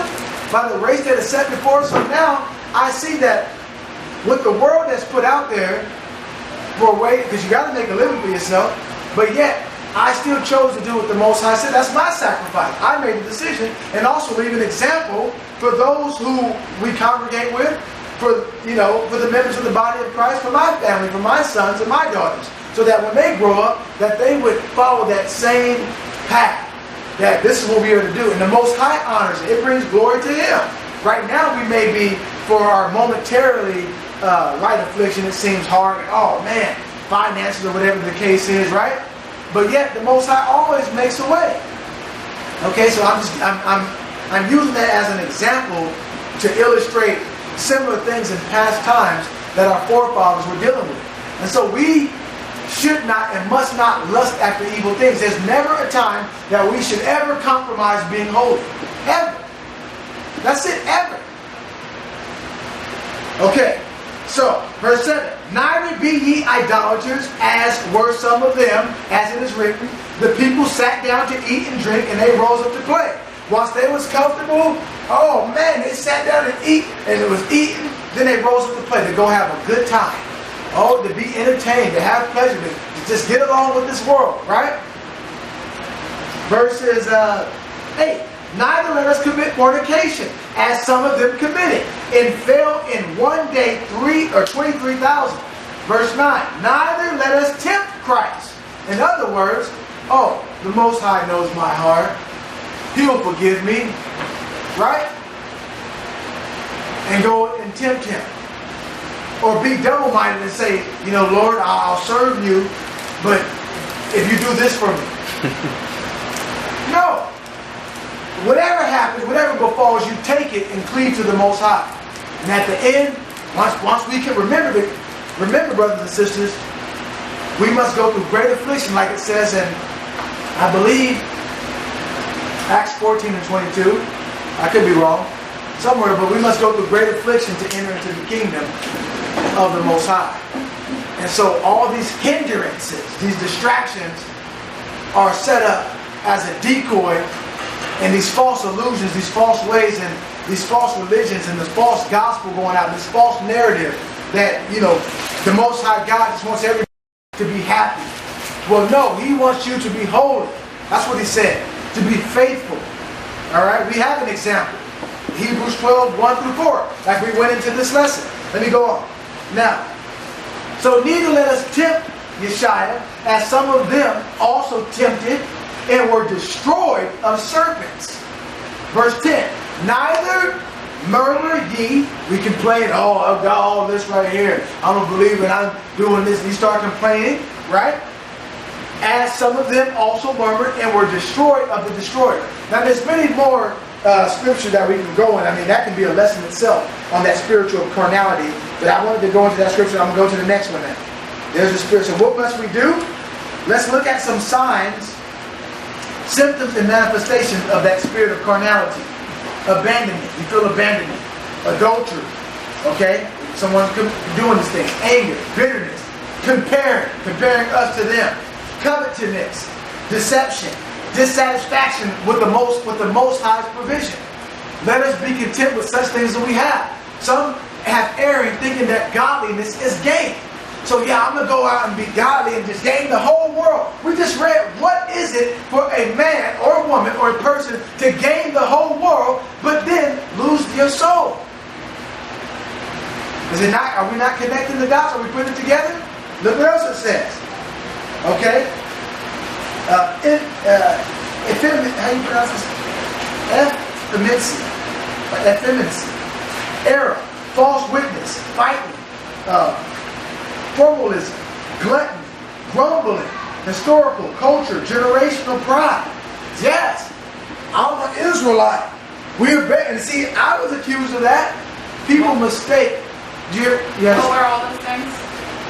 You want me to go back over every last one? No. What were those? These are signs right now. Signs of what? Of the spirit of carnality. That means a fleshly person. There's a spirit operating that's leading you. It's a spirit that's leading you, that's distracting you from the true purpose. Remember that the spirit wars against the flesh and the flesh against the spirit when you go into Galatians 5:16 to 26. In other words, if you're walking in the spirit, then the flesh has no rule over you. If you're walking in the flesh, then the Holy Spirit in your spirit is not going to be strong. It's going to be weakened, and the flesh is going to be winning the battle. All right? Ill will, iniquities of the heart, killing, lust of all kinds, murder, plagues, diseases, pride of possession, railing. See? That pride of possession. Now, I thought about this. I remember when we had the business, and we had, 35 cars, or whatever the case is, 37, almost 40 cars at one point, and had where we could get more. It was always a balance, sometimes it was a thought like, well, maybe we can make this business bigger where we can have 100 or 200 cars, or whatever the case is. It says to be happy with what we have. And I had to fight against that. Whatever the Father gives me, and remember my prayer, I said I want what the Father has for me. So if the Most High does not want this for me, I don't need to have a business and be successful in this world and lose my eternal salvation, the promise that was given to me. Maybe you should put the fan over that way, Trey, so that way it can blow that way and keep that cool. You have one there? No, John, can you do we'll that? make that noise. But over that way it won't. Further that way, get it. Put it over that way, aim it that way. And I can feel it over here.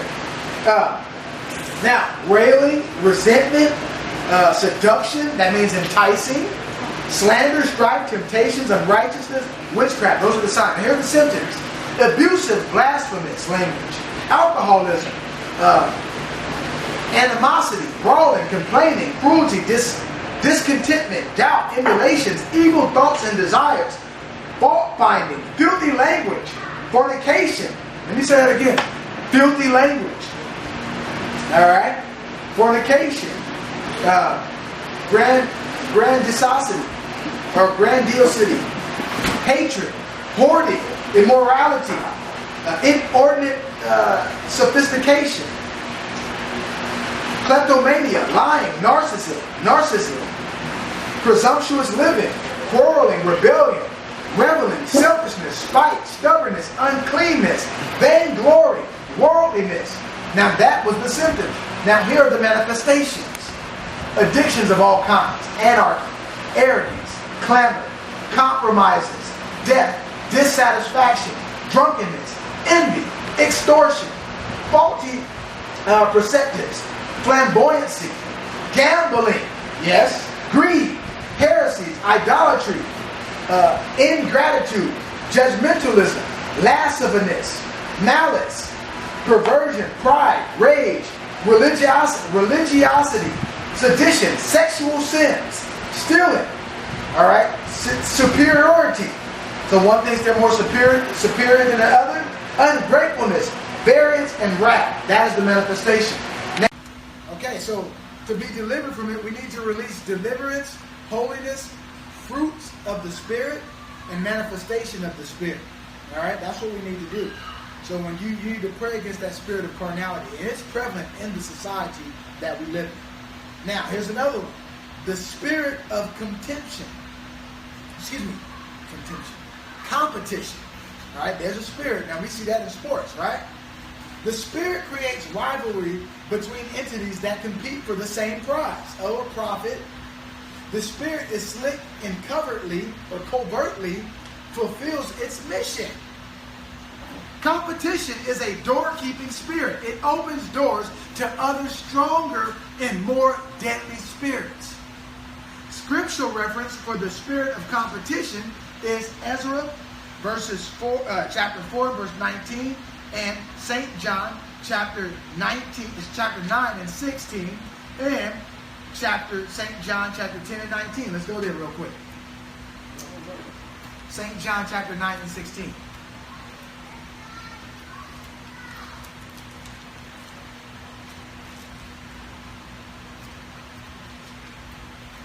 And it reads,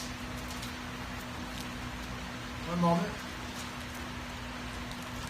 It says, therefore, said some of the Pharisees, this man is not of the Most High, because he keepeth not the Sabbath day. Others said, how can a man that is a sinner do such miracles? And there was a division among them. Now, of course, when we read the story of St. John chapter 9, the book of St. John, we see from 13 through 37, the Pharisees questioning the healing that was done. Some people say he's healing on the Sabbath day. All right? And they're making accusations against Yeshua because they were in competition, or so they thought, with the people following Yeshua, which is really the right way, because he is the way, the truth, and the life. And they were trying to stick to the tradition of what you call tradition of men, or their forefathers, the ones who erred. And in other words, thinking that they would be justified and made righteous by the Mosaic law, not knowing that Yeshua is the fulfillment of it, and also that they must do the law through Yeshua. All right, because he didn't break one commandment. All right. Now let's go on to more. So there's our example. Now the signs of it, signs, symptoms, and manifestations. The signs of the spirit of competition are accusations, just like we saw there. Broken relations, deceit, discord. Right? People sowing discord. We know in Proverbs 6, that's one of the 7, deadly sins there. Okay, discord. The Most High hates those who sow discord amongst brethren. Emulation, heresy, isolation, rebellion, rivalry, spite, territorialism, withholding. So people be like, this is my territory right here. This is the people that, they're under me right here. Where people begin to, I guess what you would call snatch souls for themselves, if you will. And we one body in the Mashiach, right? So those are the signs. The symptoms would be this: alienation, contempt, defiance, disharmony, game playing, they're playing games, hypocrisy, jealousy, resentment, sedition, stigmatization, underhandedness. All right. In other words, not basically undermining authority. Okay, the authority of the church or the body of Christ, and how the Most High set up the church. Some who were to actually rule in the church, like elders and deacons or whatnot.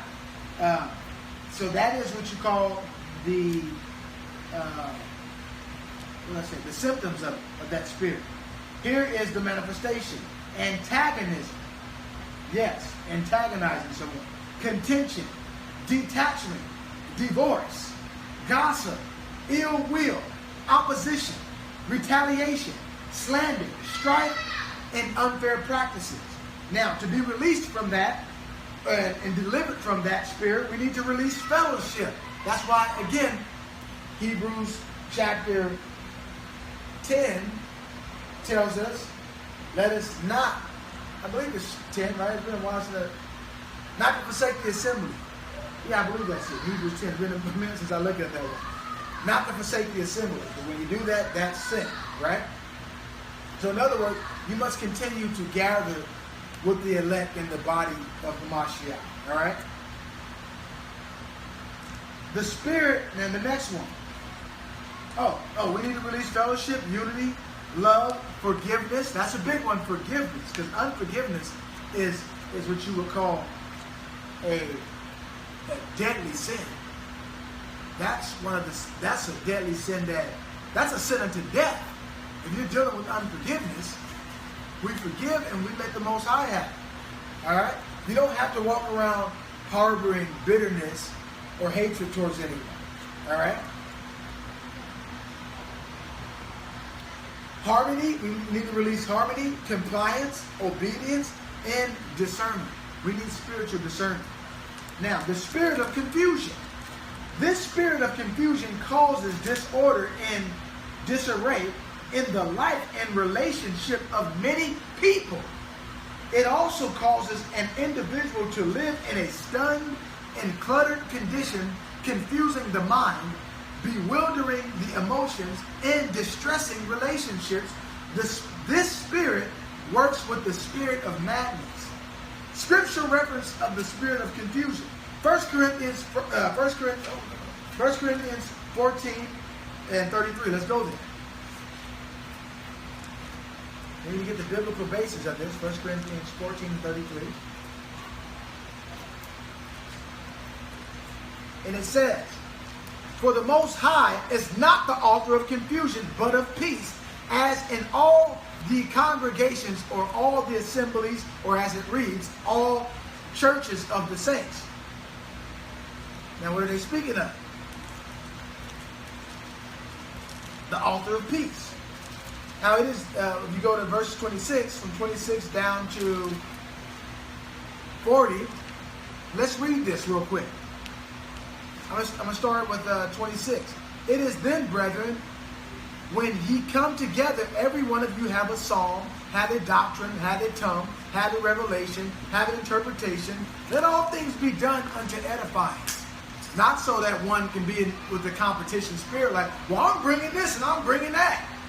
It ain't even like that.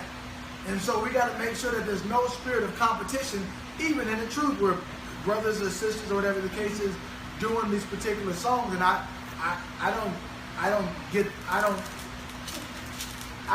feel that or get that. How do you say it? I don't get that that's being done in the truth, because I know at least not with me. I can care less who does what. You know, it's just if you calling Yeshua your Lord and Savior, then it just needs to be holy and pure and set apart, right? It's not for likes or how many subscribers or whatever the case is. It's just about reaching and encouraging and strengthening one another. That's what it's about for me personally. All right. So let all things be done to the edifying. All right. So that's why when we see in verses, when we read in 33, it said, "For the Most High is not the author of confusion, but of peace in all the churches of the saints." Now let's jump down to verses 40.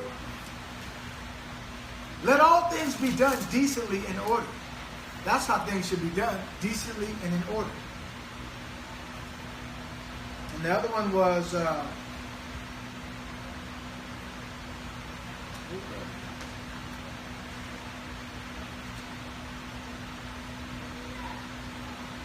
James 3 and 16.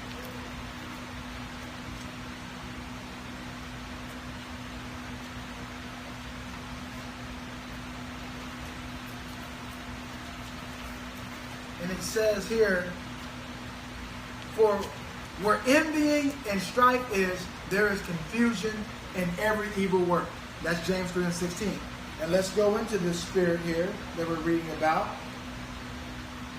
which was the spirit of confusion. And some of the signs are aimlessness. That means that it doesn't even have a target or a goal. Awkwardness, befuddlement, covetousness, discomfiture, disorganization, embarrassment, feelings of discontentment and resentment, forward, I'm not even sure what that means, lack of direction, lack of purpose, nervousness, see,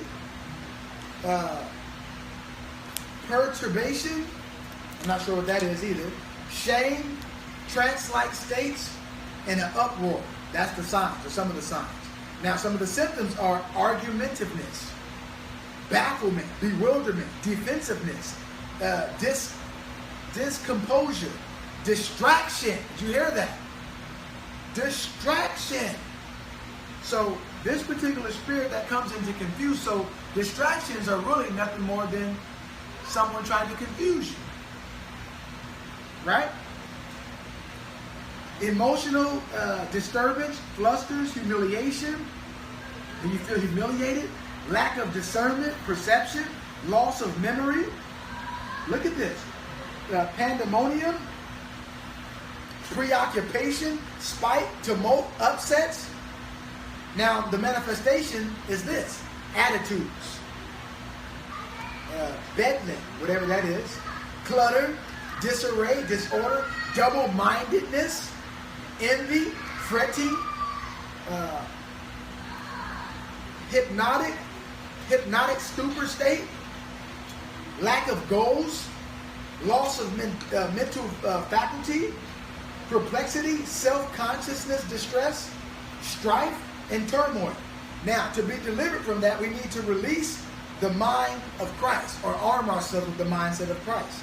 The Most High's original plan and purpose, and peace, and love, and soundness of mind and order. Now, there's also what you call a spirit of deaf and dumb. Although this spirit is seen through many countries and communities, it is often assigned to the children and spouses of leadership. Did you hear that? To the children and spouses of leadership. That means those who the Most High have set up. And who are leaders? Those, Yeshua says, who are the greatest amongst the disciples begin to have a quarrel. And said, well, who will be the greatest in the kingdom? He said the greatest in the kingdom are like the least. Those who do the work of the Most High. They'll be like the least in the kingdom. Right? And he set up a child, and said, look, unless you be like this and receive, whoever receives this child in my authority will receive the kingdom. In other words, children have to be taught things. And I was an innocent child. In other words, those who have an innocent state and who are pure, right? They're mature to do good and know how to do good, and as in an innocent state when it comes to doing evil. They didn't know, right? So it says this. This particular spirit of deaf and dumb, it acts as both a door and gatekeeper for other spirits, and it distracts the man or woman of the Most High from the spirit from fulfilling their assignment. Now look at this really quick, because I highlighted that. I don't know if you can see it good. See that? So, this particular spirit, that's why men and women of the Most High, we must have a covering over our family, over our children. Because they're in a state of innocency, right? And the children, okay? So it distracts the man or the woman of the Most High from fulfilling their assignment. The deaf and dumb spirit is known to target children, attaching itself to a baby while yet in the womb. And the scripture reference is Mark 9:25. Remember, there was a child that was born, and we'll go ahead and read that for the example. Go to Mark 9:25. Let's see. Luke.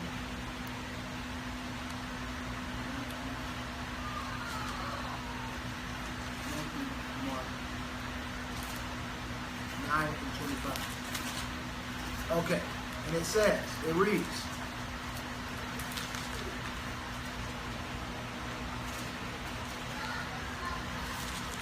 I'll go from 24. Matter of fact, I'll go from 23. Yeshua said unto him, if thou canst believe it, all things are possible to him that believeth.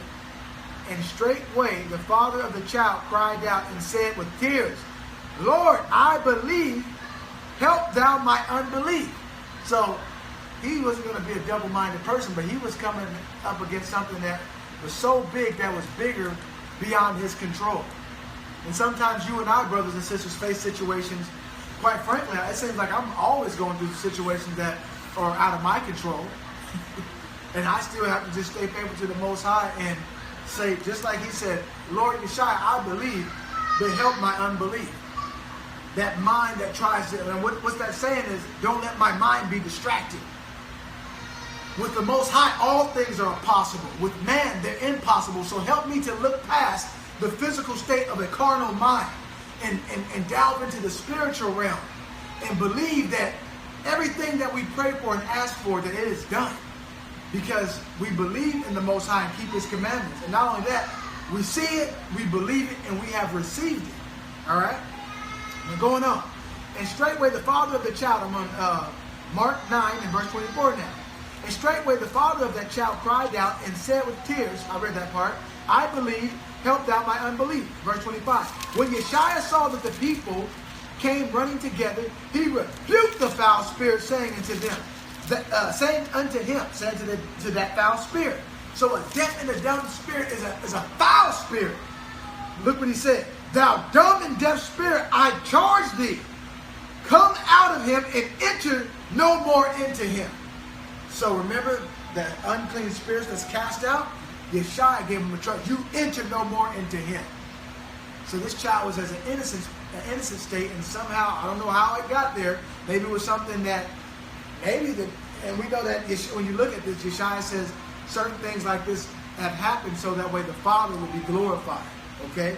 Now, a lot of the times things do happen because of sin, and these things are opened up. These are doorkeepers or a gateway to allow these spirits to come in and operate, but Yeshua exercises authority. All right? And if you go from Mark 9, chapter 9, verses 14, all the way to 32, it's speaking about the dumb and deaf spirits being cast out. All right? So that's why that man believed. Now going back to the deaf and dumb spirit here, some of the signs of it is this. Addictions, convulsions, depression, inability to speak, repression, speech impediments, tremors. That is what you call the signs. Some of the signs. Some of the symptoms would be attention deficit or disorders, where you cannot pay attention. They are destroying people's attention because of all of the vaccines that they're giving people, all the drugs, all the things that they're putting into people, all the programming. And quite frankly, it seems kind of, to people nowadays in this Western Hemisphere, it seems boring to really hear about the word of the Most High. It does. They're just not interested in it. Okay? What else does it say? So the symptoms of it is what? Attention deficit disorders, daydreaming, drug and alcohol abuse, mental, psychological disorders, seizures, suicidal thoughts, right? So those are some of the symptoms of it. Now, are we saying that everyone that has these things is dealing with that? I mean, I'm not saying 100% emphatically that that's the case, but these are symptoms of what these spirits do. And yes, we believe in the unseen, so a high probable cause of it is yes, absolutely. Okay? There are some exceptions, though. Now, here is the manifestation of it. Childish self-will. Deafness. That means natural. Sorry, the dog. I can't. I'm recording. Naturally or spiritually. I need you to get up and go tell them, if you don't mind. You're sitting here. Thank you. Come on. Don't huff and puff. Just do it quickly. Look what it says. Childish self-will. So a manifestation of this deaf and dumb spirit operating on people is, I mean, this is prevalent in the society. That's a spirit, right? So, deafness. They don't hear what the Spirit is saying to the churches. They don't receive it. It's just like the word, you can be amongst such a powerful anointing, and yet the person who is being blinded by the Spirit will not even, it's like they won't even notice it. There'll be no difference. Okay? What else does it say? We're just about done. So, deafness, that either means naturally or spiritually. Extreme immaturity. Extremely immature. Psychological emotion dysfunctions. Sleepiness. especially while reading or hearing the word of Ahia. So this person is ready to go to sleep. The word's going, and see, you would never even know the manifestations of a spirit at work there. Now we're going to sleep, we're not interested in it, right? Sudden involuntary body movements or sounds. Now, to be delivered from this spirit, we need to release a deliverance, liberty, life, divine health, and healing. Now, I'm going to go to the final one. Remember, when lust is conceiving, what was that, James 1? When lust is conceiving?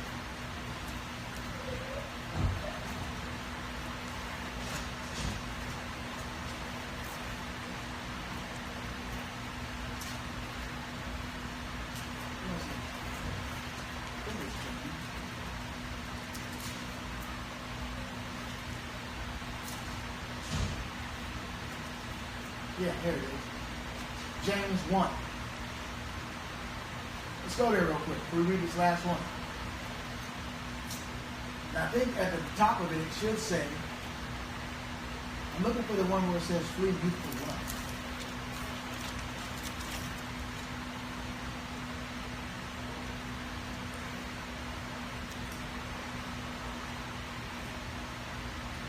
One moment.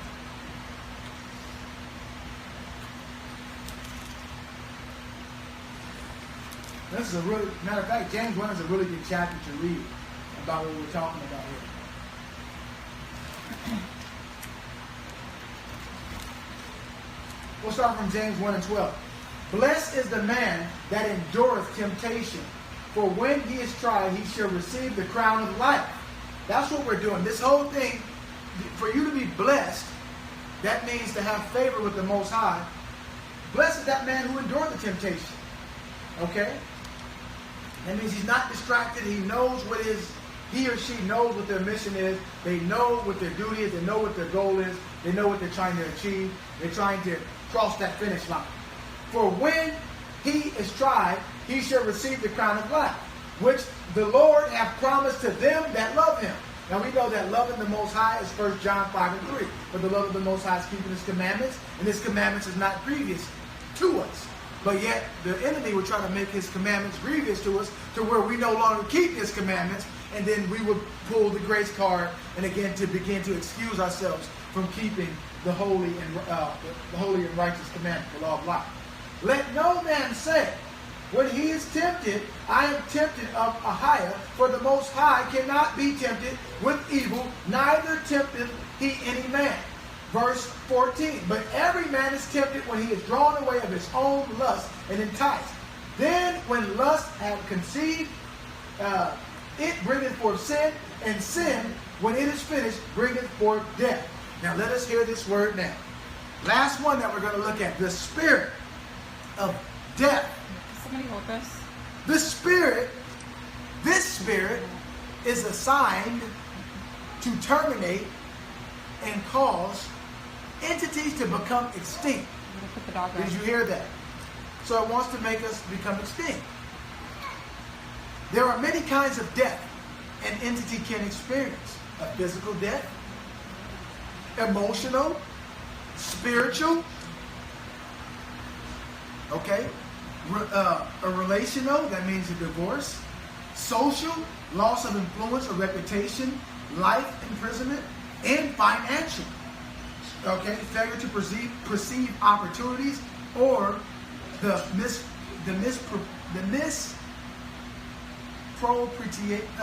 misappropriation of funds. That's what the spirit does. The scriptural reference of the spirit of death is Psalms 18 and 5. Let's go there really quick. This is the last one here, by the way.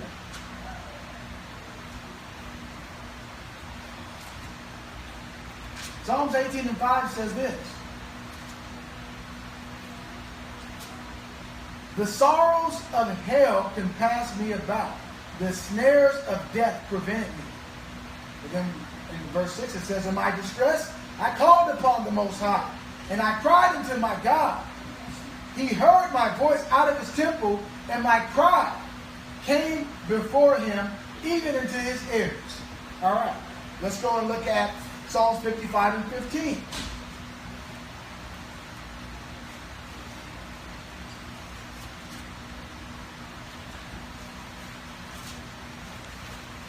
And it says, fearfulness and trembling are come upon me, and horror hath overwhelmed me. So what we see is that the spirit of death literally tries to take people out. And, again, it gave the examples where it could be literally, physically, emotionally, spiritually, financially, socially, and economically, okay? Or financially. Let's look at one more scripture, Romans 6 and 23. Let me go there.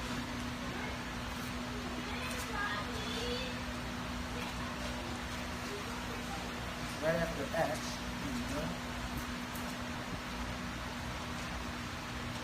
6 and 23.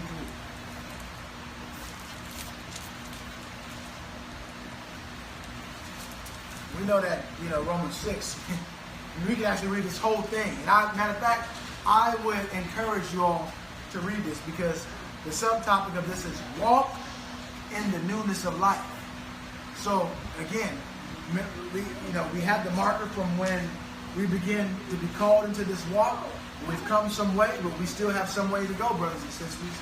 All right? And it's the devil can make a little stretch look like a whole long one because it gets really, really hard when you get to the end, close to the finish line. He's up to his grand scheme of things. It's like the grand finale, but he's really try to do everything he can do to break you. So listen, love not your life, okay? Even unto death, okay? So if it means losing your life, then so be it, because if you lose it, you will gain it. But if you try to save your life and forfeit the kingdom, then you lose the eternal kingdom. You can't have both. It don't work that way. All right, so what did I say? It was Romans 6 and 23. No, I said Romans 6. Romans 6 and 23. And it says this. Servants of righteousness. So if you go to 15 through 23, you'll get what it is. As a matter of fact, let's start at 15. Servants of righteousness. What then? Shall we sin because we are not under the law, but under grace? That's the question. Should we? You know what grace is, right? What is grace? That's how we look at it. Grace is a time period. That's one way to look at it. That's actually, if you go in and look at it, because if you don't pay your rent, you're given a grace period. Grace is also being gracious, and the Most High was kind enough to give us some time, and also grace is not giving us what we deserve, because He didn't deal with us according to our iniquities and our sins. Because, listen, if He was not gracious enough, all of us would have been in sin, not sin, but would have been in hell already for the sin that we committed. And there would not be one single person on the face of this earth right now, because way back then, when we were looking at, when we were reading what were we reading? It was in Corinthians. I forgot what chapter we were reading.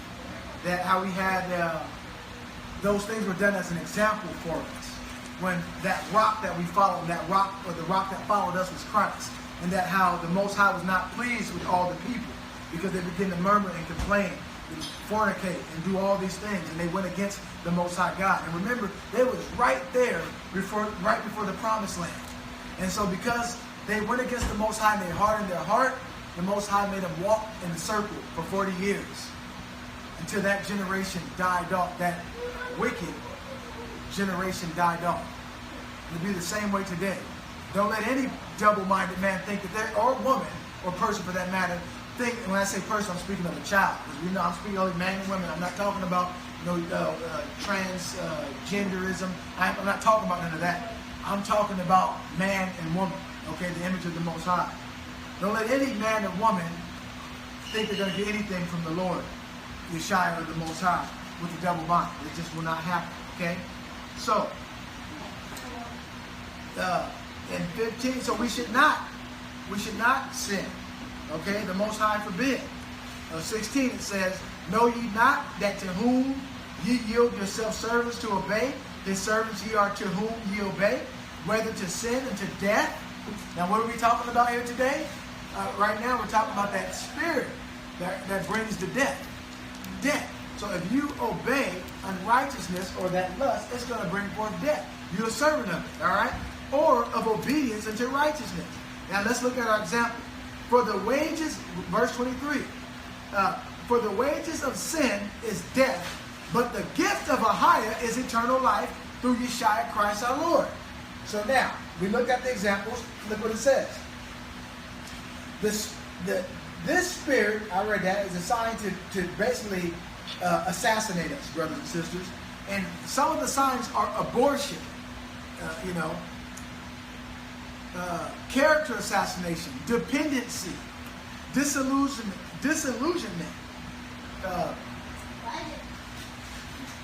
what is this? Fratricide, homicide, ill-spoken words, isolation, loss of hope,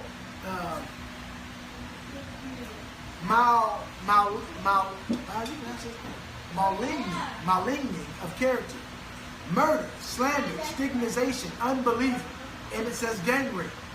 Now here's the symptoms: accidents, depression, discouragement, divorce, gossip, homosexuality, imprisonment, jealousy, loss of vision, miscarriage, oppression, sorrow, suicide, untimely death, drive-by shootings. Now here is the actual manifestation of it: betrayal,